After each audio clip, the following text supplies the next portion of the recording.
এই দেশের শিক্ষা ব্যবস্থায় উঠে গেছে পাশফেল, নিয়োগ দুর্নীতিতে যুক্ত বলে শিক্ষামন্ত্রী হচ্ছে জেল, রাজ্যে চাকরি নেই, বাড়ছে বেকার, হচ্ছে প্রশ্ন ফাঁস। এসব দেখি প্রশ্ন সবার, এগুলো কি আদৌ শিক্ষা নাকি শিক্ষার সার্কাস? এই মুহূর্তের সবথেকে বড় খবর, বিগ ব্রেকিং, পার্থ চট্টোপাধ্যায় গ্রেপ্তার। পার্থ চট্টোপাধ্যায় রাজ্যের প্রাক্তন বিরোধী দলনেতা, পার্থ চট্টোপাধ্যায় রাজ্যের প্রাক্তন শিক্ষামন্ত্রী। ইন্ডিয়ান এডুকেশন সিস্টেম, যেখানে মাত্র দুটো জিনিসই মিসিং, এক এডুকেশন আর দুই সিস্টেম। তুমি কি জানো ছোটবেলা থেকেই শিক্ষা নিয়ে আমাদের অনেক মিথ্যে কথা বলা হয়েছে। এই যেমন পড়াশোনা করে যে গাড়ি ঘোড়া চড়ে সে, কিংবা মাধ্যমিক দিয়ে নাও তারপর তো মজাই মজা, দেন এইচএস দিয়ে নাও তারপর মজাই মজা, কিংবা গ্রাজুয়েশন করে নাও তাহলে তো life is it, and this goes on and on. And আমরাও এই লুপের মধ্যেই পড়ে যাই, কখনো নিজেই নিজের সুন্দর ভবিষ্যতের কথা চিন্তা করে, কিংবা কখনো ফ্যামিলির প্রেসারে এসে। মাধ্যমিক, HS, then graduation, and then what? বেকারত্ব, কিংবা এমন একটা জব যেটাকে তুমি ভালোই বাসো না, কারণ তুমি পড়াশোনা করেছো হয় বাড়ির প্রেসারে এসে, নইলে একটা গ্রাজুয়েশন করতে হয় সেই কারণ। যার কারণেই ওয়েস্ট বেঙ্গল তথা গোটা দেশ জুড়ে বেকারত্বের হার দিন দিন বেড়েই চলেছে, যার ফলেই পড়াশোনা থেকেও মন উঠে যাচ্ছে দেশের ইউথের। আর তুমি এটা জানলে অবাক হবে যে পশ্চিমবঙ্গে মাধ্যমিক পরীক্ষার্থীর সংখ্যাটা 2016 সালে যেখানে 11.5 লাখ ছিল, সেটা 2025-এ এসে মাত্র 9,84,000 এসে দাঁড়িয়েছে। আবার অন্যদিকে এইচএস পরীক্ষার্থীর সংখ্যাটা 2023-এ 8.5 লাখ থাকলেও 2025-এ জানেন এইচএস পরীক্ষার্থীর সংখ্যাটা কত ছিল? মাত্র 5 লাখ। মানে 2 বছরে 3.5 লাখেরও বেশি পরীক্ষার্থী ড্রপ আউট করেছে। একদিকে খারাপ শিক্ষা ব্যবস্থা, অন্যদিকে নিয়োগ দুর্নীতি, তারপর বেকারত্ব। আর এই সব কিছুর ফলস্বরূপ পশ্চিমবঙ্গ তথা গোটা দেশ জুড়ে প্রত্যেক বছর প্রায় 13,000 স্টুডেন্ট এবং প্রায় 11,000 আনএমপ্লয়েড মানুষ নিজেদের জীবন নিয়ে নেওয়াটাকেই বেছে নেয়, যেখানে আজ থেকে 10 বছর আগেও কিন্তু রাজ্যের কিংবা দেশের শিক্ষা ব্যবস্থার এরকম কন্ডিশন ছিল না। আর তাই এই সমস্ত কিছু বেশ কয়েক বছর ধরে অবজার্ভ করার পর আমার মাথায় কিছু প্রশ্ন আসে, যে যেখানে 1 দশক আগেও মাধ্যমিক বা এইচএস দেওয়ার ক্যান্ডিডেটের সংখ্যাটা দিন দিন বাড়তো, সেখানে লাস্ট কয়েক বছর ধরে বাড়ার বদলে উল্টে কমতে শুরু করেছে কেন? কেনই বা এত স্কলারশিপ কিংবা পাস ফেল তুলে দেওয়ার পরেও এই রাজ্যে ড্রপ আউট রেট এত বেড়ে যাচ্ছে? সেটা কি শুধুই বেকারত্ব আর দুর্নীতির জন্যই, নাকি অন্য কিছু? আর তাই বেশি দেরি না করে আমি এই সমস্ত প্রশ্ন, যেগুলো আমি শিওর তোমার মনেও রয়েছে, সেই সমস্ত প্রশ্নের উত্তর খুঁজতে বেরিয়ে পড়ি। আর বেশ কয়েকদিন ধরে রিসার্চ করার পর আমি এই রাজ্যের শিক্ষা ব্যবস্থার যে ডার্ক সাইডটা খুঁজে পাই, সেটা জানলে তুমিও রীতিমতো ভয় পেতে বাধ্য। আর এই ভিডিওতে আমি একদম স্বাধীনতার আগে থেকে বর্তমান সময় অবধি পশ্চিমবঙ্গ তথা ভারতীয় শিক্ষা ব্যবস্থার বিবর্তন আর এই শিক্ষা ব্যবস্থার ভালো খারাপ দিক দুটোই তুলে ধরেছি। এন্ড ভিডিও শেষে আমি এরকম শিক্ষা ব্যবস্থার মধ্যেও কিভাবে নিজের লক্ষ্যে পৌঁছাতে পারবে সেটা সলিউশনও শেয়ার করেছি। তাই সব কিছু জানতে হলে ভিডিওটা শেষ অবধি দেখো। इंडिया एम्प्लॉयमेंट रिपोर्ट 2024 के अनुसार देश में हर 3 में से 1 युवा बेरोजगार बैठा है। जितनी स्विट्जरलैंड की टोटल पॉपुलेशन है उससे ज्यादा इंडिया इंजीनियर्स प्रोड्यूस कर देता है। I hate education. हमारे सारे बच्चे परीक्षा के लिए पढ़ते हैं, ज्ञान के लिए कोई नहीं पढ़ता। বাট শুরু থেকেই এডুকেশন সিস্টেমের হাল এরকমটা ছিল না। শুরুতে 1830 সাল অবধি ভারতে চলতো গুরুকুল সিস্টেম, যেখানে গুরুরা তাদের শিষ্যের সাথে প্রকৃতির মাঝে তাদের শারীরিক গঠন আর মোরাল ভ্যালুস এবং প্র্যাকটিক্যাল স্কিল শেখাতো। বাট এই সব কিছু চেঞ্জ হয়ে গেল 1830-এর পর, যখন লর্ড মেকালি এই ইন্ডিয়ান এডুকেশন সিস্টেমটাকে রিডিজাইন করে এবং তার সেই সিস্টেমে ম্যাথ এবং সায়েন্সকে প্রায়োরিটি দেওয়া হয়েছিল, which was a good thing. But সেই সিস্টেম থেকে পুরনো গুরুকুল সিস্টেমের ফিলোসফি, মোরাল ভ্যালুস, এথিক্স এবং প্র্যাকটিক্যাল নলেজ যেগুলো ডেইলি লাইফে কাজে লাগতো, সেই সব কিছুকে বাদ দিয়ে দেওয়া হয়। আর সব থেকে বড় চেঞ্জ যেটা ব্রিটিশরা করেছিল, সেটা হলো পুরো এডুকেশন সিস্টেমটাকে ইংলিশে করে দিয়েছিল তারা, কারণ ইংরেজদের প্রয়োজন ছিল ওয়ার্কার্স বা স্পষ্ট ভাষায় কিছু চাকর, যাদের তারা তাদের ইচ্ছে মতো খাটাতে পারবে। এন্ড সেই থেকেই এই এডুকেশন সিস্টেমই চলে আসছিল। আবার কয়েকদিন আগে আমাদের রাজ্যের মুখ্যমন্ত্রী এই গোলামি করাটাকেই সাপোর্ট করে এসছে লন্ডনে গিয়ে। Love UK because we have an emotional relation, historical relation, heritage from the heritage point of ours and from yours also. 190 years you ruled in India, and when you ruled before independence, Calcutta was the capital of India. এরপর স্বাধীনতার পর আবারও সবকিছু change হয়, যেখানে স্বাধীনতার আগে অবধি প্রায় 40 বছর ধরে ইন্ডিয়ার লিটারেসি রেট মাত্র 7% থেকে বেড়ে 12%ই হয়েছিল, সেখানে স্বাধীনতার পর থেকে 2011 আস্তে আস্তে ইন্ডিয়ার এই লিটারেসি রেট 74% এসে পৌঁছায়। মানে আগে যেখানে 100 জনের মধ্যে মাত্র 7 জনই জানতো কিভাবে লিখতে বা পড়তে হয়, সেখানে এখন 74 জন জানতো কিভাবে লিখতে বা পড়তে হয়। এন্ড সেই সময় দেশের বিভিন্ন দিক থেকে এডুকেশনের জন্য সব রকম সাপোর্ট করা শুরু হয় সরকারের তরফ থেকে, যার ভালো ফলও দেখা গিয়েছিল সেই সময় ইন্ডিয়ার লিটারেসি রেটে। দিন দিন মাধ্যমিক, এইচএস পরীক্ষার্থীর সংখ্যাও যেমন বাড়ছিল, তেমনি চাকরির সংখ্যাও বাড়ছিল পশ্চিমবঙ্গ তথা পুরো গোটা দেশ জুড়ে, যার ফলে লিটারেসি রেট বাড়ার সাথে সাথে স্টুডেন্টদের আরো পড়াশোনার প্রতি আগ্রহ বাড়তে শুরু করে। আর এটা দেখে একসময় মনে হয়েছিল যে ওয়েস্ট বেঙ্গলের লিটারেসি রেট কেরালের লিটারেসি রেটকেও ছাপিয়ে যাবে, বাট তেমনটা হলো না। কারণ যেখানে রাজ্যে একসময় মাধ্যমিক বা এইচএস দেওয়া স্টুডেন্টের সংখ্যাটা ধীরে ধীরে বাড়ছিল, সেটাই আজকের দিনে দাঁড়িয়ে ক্রমশ কমতে শুরু করেছে, যেটার একটাই মানে যে ওয়েস্ট বেঙ্গলের ইউথদের মধ্যে পড়াশোনা থেকে নিজেদের সরিয়ে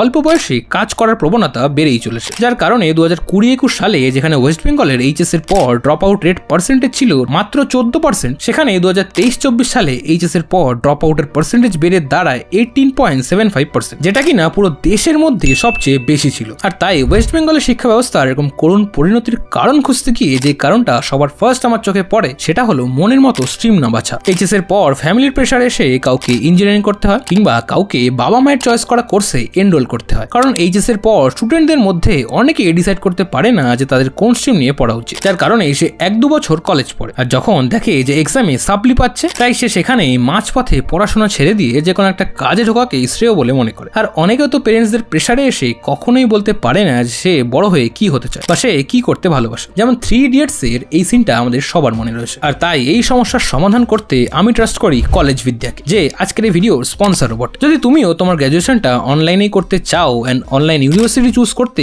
কনফিউজড হয়ে থাকো, তাহলে কলেজ বিদ্যার প্ল্যাটফর্মটা ভিজিট করতে পারো, কারণ এই প্ল্যাটফর্মে তুমি নিজের অনলাইন কোর্সটাকে সিলেক্ট করে কিছু বেসিক ডিটেলস ফিল আপ করার সাথে সাথেই এআই ডিরেক্টলি তোমাকে সাজেস্ট করবে টপ গভর্নমেন্ট অ্যাপ্রুভড ইউনিভার্সিটিস। এরপর ডিরেক্টলি ইউনিভার্সিটির অফিসিয়ালসের সাথে কথা বলো and will get a free career counselling from College Vidya experts and connect করো অ্যালুমিনির সাথে ফর রিয়েল ইনসাইটস। এরপরেও যদি কোনো কোর্স চুজ করতে গিয়ে কোনো কনফিউশন থাকে, দেন 30+ ফ্যাক্টরের উপর বেস করে তুমি তোমার পছন্দের ইউনিভার্সিটিটাকে বাকি ইউনিভার্সিটির সাথে কম্পেয়ার করেও দেখতে পারো, লাইক তাদের fees, placements, ratings and even EMI options, and then finally select করো তোমার নিজের পছন্দ মতো কোর্স। এছাড়াও কলেজ বিদ্যার কাছে আছে 100% authentic university connections, free career booster programme worth ₹7,000 and up to ₹10,000, plus CV subsidy on admission, and এর সাথে পাচ্ছ এক্সক্লুসিভ জব এবং ইন্টার্নশিপ পোর্টাল ফ্রম ডে 1। এবং এখান থেকেই তোমার যদি স্টুডেন্ট লোন দরকার হয় তাহলে এই প্ল্যাটফর্ম থেকেই সেটাও করিয়ে দেওয়া হবে। এন্ড রিসেন্টলি কলেজ বিদ্যা তাদের ক্রেডিবিলিটি আর এক্সেলেন্সের জন্য ফিচার্ড হয়েছে জিও হটস্টারের ব্র্যান্ড ফর টুমোরো সিজন 3-তে। তাহলে আর কি চাই? তাই এক্ষুনি ডেসক্রিপশন আর পিন কমেন্টে দেওয়া লিঙ্ক থেকে রেজিস্ট্রেশন করো, কারণ তোমার perfect online university is just a click out. এছাড়াও under graduation, post graduation, diploma, short term course সবকিছু অ্যাভেলেবেল আছে কলেজ বিদ্যার প্ল্যাটফর্মে। So make college Vidya your perfect online study buddy. ইস ভাই, কাশ আমার কলেজের সময়ও এরকম একটা প্ল্যাটফর্ম থাকতো, তাহলে আমিও আমার অনলাইন গ্রাজুয়েশনের সাথে সাথেই ডিজিটাল মার্কেটিং এর কোর্সটা তখনই করে নিতে পারতাম। তো যাই হোক, এরপর যে কারণটা আমাদের এডুকেশন সিস্টেমের এই খারাপ অবস্থার জন্য দায়ী সেটা হলো কোভিড-19। তুমি যদি তোমার মস্তিষ্কে একটু জোর দাও তাহলে তোমার নিশ্চয়ই মনে পড়বে যে কোভিডের সময় ফ্যামিলিকে সাপোর্ট করতে না জানি কত এরকম স্টুডেন্টকে তার পড়াশোনা মাঝপথে ছেড়ে পরিবারের পাশে দাঁড়াতে হয়েছে। হয়তো তোমার কোনো বন্ধুই সেটা ফেস করেছে বা হয়তো তুমি ফেস করেছো। কমেন্টে জানাও তোমার চেনা কেউ আছে কিনা যে কোভিডে নিজের পড়াশোনা ছেড়ে অন্য কোনো জব বা বিজনেস করছে। আর এর পরের যে কারণের জন্য এডুকেশন সিস্টেমের এই অবস্থা সেটা হলো মোবাইল ফোন এবং সোশ্যাল মিডিয়া। এটা শুনে হয়তো তুমি বলবে এটা আবার কোনো কারণ নাকি? দেখো, তুমি যদি একটু ভালো করে মনে করার চেষ্টা করো তাহলে তোমার নিশ্চয়ই মনে পড়বে যে 15 বছর আগেও মোবাইলের এতটা চল ছিল না। তখন সবাই বই থেকেই পড়াশোনা করতো, আর সেটাই আজকের দিনে দাঁড়িয়ে কুইক সলিউশনস পাওয়ার জন্য হয় ইন্টারনেট নইলে চ্যাট জিপিটির মতো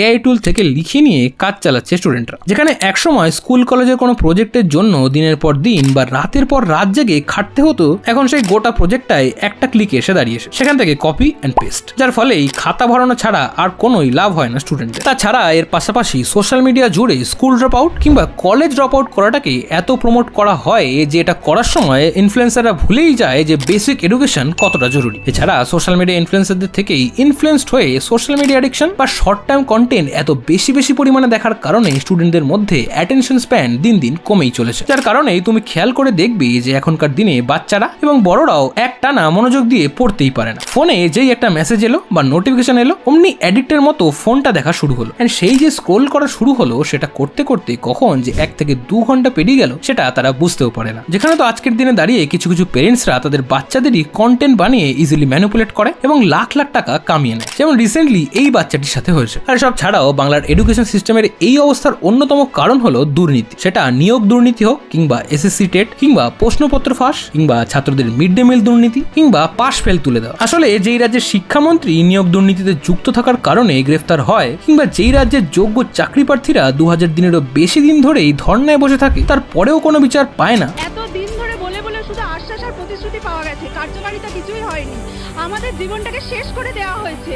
আজ গোটা 800 দিন আমরা এইভাবে রাস্তায় বসে চোখের জল ফেলছি, তবু কারোর কোনো হুঁশ নেই। কিংবা যে রাজ্যের স্কুল টিচার ক্লাস 5 এর ম্যাথস সলভ করতে পারে না, অথবা যে রাজ্যের একজন মহিলা ডক্টরের সাথে এত নৃশংসতা হওয়া সত্ত্বেও সে আজও তার যোগ্য সুবিচার পায় না, আর সর্বোপরি যে রাজ্যের সব ক্ষেত্রে দুর্নীতি ছেয়ে গেছে, সেই রাজ্যের শিক্ষা ব্যবস্থা যে দুর্নীতিমুক্ত থাকবে সেটা ভাবাও ভুল। আর সব দুর্নীতি যে সরকার চাপা দেওয়ার চেষ্টা করেনি সেটাও কিন্তু নয়। সরকারের তরফ থেকে বছর বছর বিভিন্ন স্কলারশিপ কিংবা SC ST ওবিসিদের জন্য বাৎসরিক টাকা, কিংবা মাধ্যমিক উচ্চ মাধ্যমিক পরীক্ষার্থীদের জন্য এককালীন স্কলারশিপ, অথবা সবুজ সাথী সাইকেল, কিংবা মেয়েদের আরো বেশি বেশি স্কুলমুখী করার কারণে কন্যাশ্রী প্রকল্প, অথবা সেন্ট্রালের বেটি বাঁচাও বেটি বাড়াও প্রকল্প, আর সব শেষে এই ট্যাব দেওয়ার প্রথা। এই সমস্ত স্কলারশিপ আর প্রকল্পের মাধ্যমে ছাত্রছাত্রীদের আবারও স্কুলমুখী করার চেষ্টা ভালোই করেছে সরকার, যার ফলে এক ঢিলে দুই পাখি মারতেও সক্ষম হয়েছে তার। একদিকে যেমন এত প্রকল্প আর স্কলারশিপের নাম ভাঙানোর কারণেই ভোট বক্সে ভোটের সংখ্যাটাও দিন দিন বেড়েছে, অন্যদিকে ছাত্রছাত্রীদের স্কুলমুখী করারও একটা চেষ্টা চালানো হয়েছে। বাট আদতে যে সমস্ত স্টুডেন্টরা এই স্কলারশিপ বা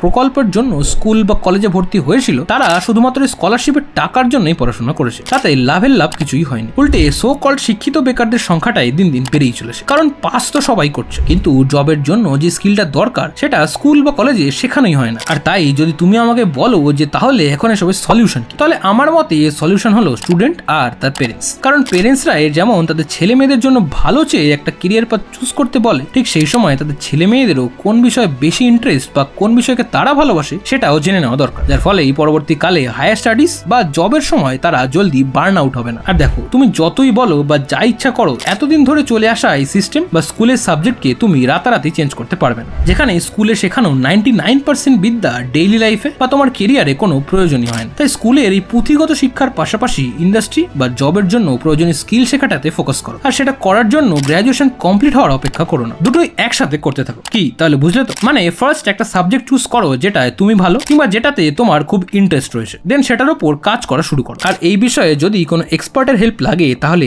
কলেজ বিদ্যার ফ্রি ক্যারিয়ার কাউন্সিলিংটা ট্রাই করতে পারো, link is in the description. আর এখন এই বিষয়ে তোমার কি মতামত সেটা কমেন্ট বক্সে জানাতে ভুলো না। আর তাই এই ভিডিওটা ভালো লাগলে লাইক শেয়ার করার পাশাপাশি চ্যানেলটাকেও সাবস্ক্রাইব করে দিও। আর এখন যদি তুমি আমার চ্যানেলের অন্যান্য ভিডিওস দেখতে চাও তাহলে এখানে ক্লিক করে চলে আসো। তোমার সাথে আমার দেখা হচ্ছে ওখানে। টাটা।